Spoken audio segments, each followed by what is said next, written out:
Well, there was some solid pushback in that, and it was clearly a big goal, 6-on-5. But the bench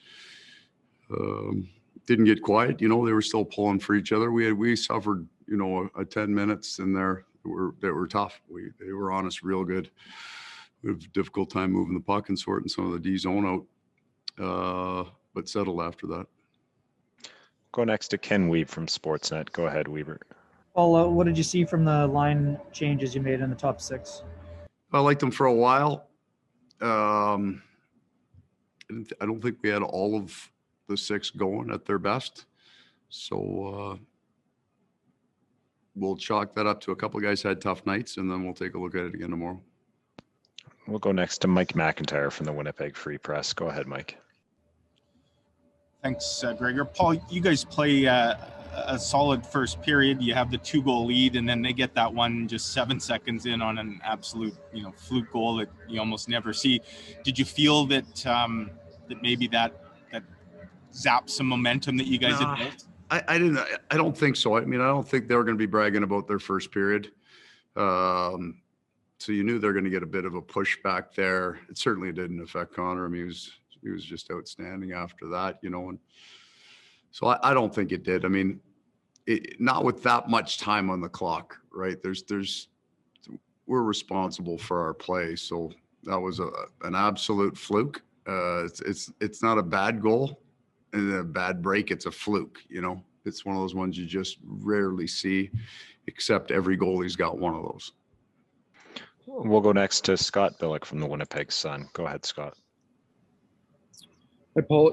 Is there, and you've talked about a little bit before, a lot of teams just can't put together that 60-minute game at this point. But are you concerned about perhaps, the way that, that second period went tonight, the way that the second period went in the other game 2 nights ago?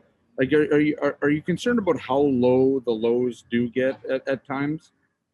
Well, we've had a couple of tough periods second in Toronto the other night, and certainly I thought our last two the other night, and I think our third more than our second in here tonight, and we end up coming out even on that. But I'm seeing that all over the place in all the games that I'm watching. You're not seeing a lot of domination start to finish. You're seeing big swings and leads. One happened tonight, Washington, Boston. So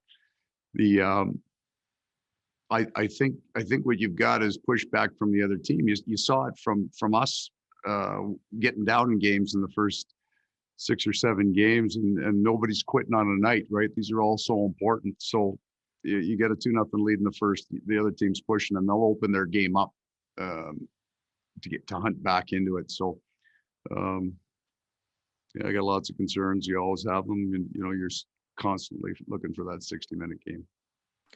We'll go next to Ken Weeb from Sportsnet. Go ahead, Weaver. Paul, is the first power play unit starting to resemble what you envisioned when you wrote this? Yeah, you know what? It always, when you get something new, takes some time, right? And then we scored 2, hit a bar, a couple other good chances. So it looks like it's finding its own rhythm beyond structure, right? You got your ideas of where you're trying to put the puck, but the players get used to each other moving 5 or 6 inches into different holes to open up lanes. So they're starting to look like it. Yeah. And final question to Mike Mcintyre from the Free Press. Go ahead, Mike. Yeah, Paul, just wanted to ask you about the shootout order that you used there. Was there thought to having Nikolaj? I think he's 0 for 4 in his career on shootouts, but where would he have been maybe if it had kept going? We didn't have anybody left on our bench that scored a National Hockey League goal in a shootout. So he would have been one of them.